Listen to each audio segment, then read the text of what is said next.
So hello and welcome to another video from sickmaths.co.uk, where you can find lots of free GCSE and A-level maths videos. This one's for the Mechanics 1 module in the A-level maths syllabus, and it's about limiting equilibrium. When something is in equilibrium, it's not moving. And when it's in limiting equilibrium, that means it's on the verge of moving, but it's still in equilibrium, i.e. it's not moving still. Okay, now what's happening in this question? You've got a particle of mass 2 kilograms. It doesn't say that, but you can see from its weight force going downwards is 2g newtons, so that means it is mass 2 kilograms. And there's a force of 10 newtons acting horizontally onto it, and it's on a slope of 60 degrees.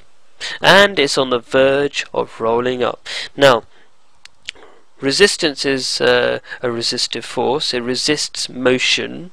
Okay, so if it's on the verge of rolling up, that means resistance must be going in the opposite direction. Okay, if it was on the verge of rolling down, resistance would have be going in the upwards direction. Because even if it's not moving, okay, say there's a particle here and I give it a little budge but it doesn't move, okay, that means it's the resistance that stops it from moving and it goes the other way. So that's that. There will be all these tiny things I have to explain on the way as I do the question. So very briefly, if you look at the forces on this particle going up and down the plane, you can see some of this 10 newtons force, we'll talk about that in a second, is going up the slope, and there's a weight component of the force going down the slope, and there's also a frictional force going down the slope. Now the thing is, I can work out the weight components of going down the slope very easily. That's just 2g sine 60, and this force, how much of it is going up the slope, is very simple. It's 10 newtons cos 60, and I've explained how I've done those tricks so quickly in my trigonometry video for Mechanics 1 on the Sick Maths website. Yeah, but the thing is, the only thing I don't know is the frictional force, which is based on this formula mu r, where mu is the coefficient of friction, which is actually what I have to work out. Okay, and the r, which is the normal reaction. Okay, is the reaction force against the surface. And so I don't know what that is. I have to work that out. And very briefly, why is the reaction force part of the friction formula? Well, basically the reaction force is equal to the downwards force onto the slope. Basically the perpendicular force, I should say, not the downwards, because not pure downwards, but perpendicular to the slope. Okay, so and the reason why it has to be perpendicular to the slope is because some of this force, for example this weight force, some of it is pushing onto the slope itself to cause friction, and some of it is going down the slope, so not all of the weight is actually creating friction itself. So that's why so that weight component plus this force, which is also pushing, some of its force is pushing down onto the slope, that combined force is equal to the reaction force. So basically the reaction forces basically represents how much force you're putting down onto the slope.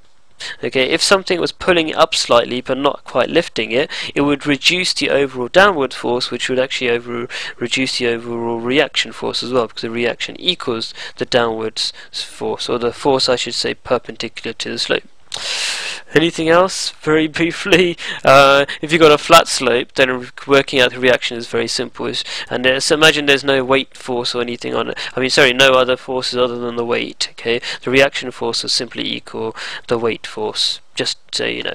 Anyway, so let's just get on with the question. As I was saying, the reaction force resolving perpendicularly, I suppose we could say. This is my quick notation. Don't have to follow it. You can just use words if you want. The reaction force is equal to 2g cos 60 plus 10 newton sine 60. Why is it sine? Because it's going, this line is going away from the angle. There's the angle, I'm going away from it, going over here, so that's 10 sine 60 plus 2g cos 60 is equal to the reaction force, as I've written here, 2g cos 60 plus 10 sine 60, which simplifies to g plus 5 root 3. Again, looking at my trigonometry video, you would understand how I've done that. Very quickly though, cos 60 is equal to half times 2g is equal to g, and you can do a similar thing with that. Okay, now, so the reaction force is that, and that's what I needed that to put into my formula here.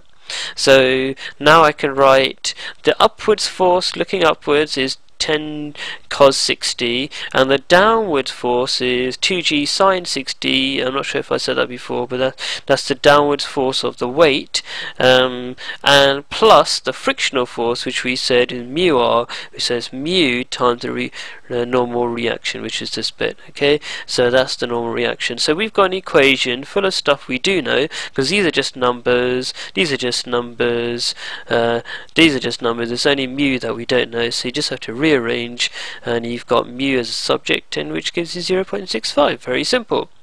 Let's finish this off with part B. It's a very simple thing here. If we remove the 10 newtons, oh, there's something I didn't mention. If you got a horizontal force, okay, and of course the floor is horizontal unless they say otherwise, okay, that means this angle must be 60 degrees. I purposely did that. They often, if they tell you that there's a horizontal force, they won't tell you that this angle is 60 degrees. You just have to realize that.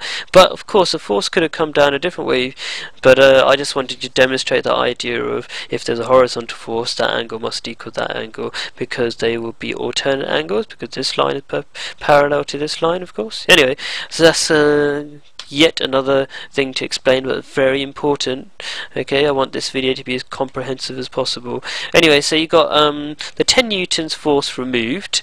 So basically there's only the weight force pushing it down. That means the resistance force is the only thing that could stop it from going down.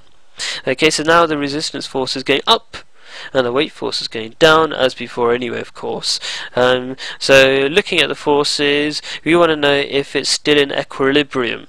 Okay, so is the weight force going down bigger than the resistance force? Because if it's not, if it is bigger, then obviously the resistance can't keep it from rolling down, and it'll roll down.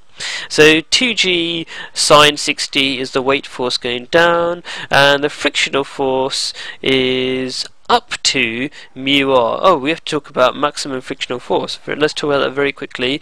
If you've got a particle which is on a rough surface, and the particle is rough itself or something, I don't know, okay, and the maximum frictional force, which is mu r, happens to be 7 newtons, okay, if I give it a push with 4 newtons force, it won't move. Of course, okay, but it doesn't mean the frictional force going back will be 7 newtons, because if that was true, if I pushed it with 7 newtons and it came back with if I pushed it with 4 newtons force and it pushed back with 7 newtons force, it'd actually move in that direction. That doesn't make sense. Resistance only is a balancing force, okay, so it only reacts as much as you push it, okay, up to a certain point. And the certain point is 7 newtons for this, in this case. So when I'm pushing it up to with a 7 newton force, it's still balanced. It'll be in limiting equilibrium. But when I go beyond 7 newtons, so I push it with a 7.1 newton force, okay, the resistant force stays at 7 newtons, because that's the maximum frictional force, and it starts moving. So anything beyond 7 newtons will move this thing. Okay, so we want to know, is the maximum frictional force enough to stop it from rolling down? So the weight component going down the slope or parallel to the slope is 2g sine 60, which is simplified as g root 3, and the maximum frictional force is different to before now, because the reaction is less, because there's no force pushing it down. This force is not pushing it down anymore, it's only the weight that's pushing it down. So it's 2g cos 60 times our mu, which we just worked out. So 0.65 is our mu, so mu r is 0.65 times what is r? R is 2g cos 60, which we just talked about there. So 0.65 times 2g cos 60 equals 0.65 g. That is the resistance force, that is the weight going down force, and since the weight component down the slope is greater than the resistive force, it will roll down. And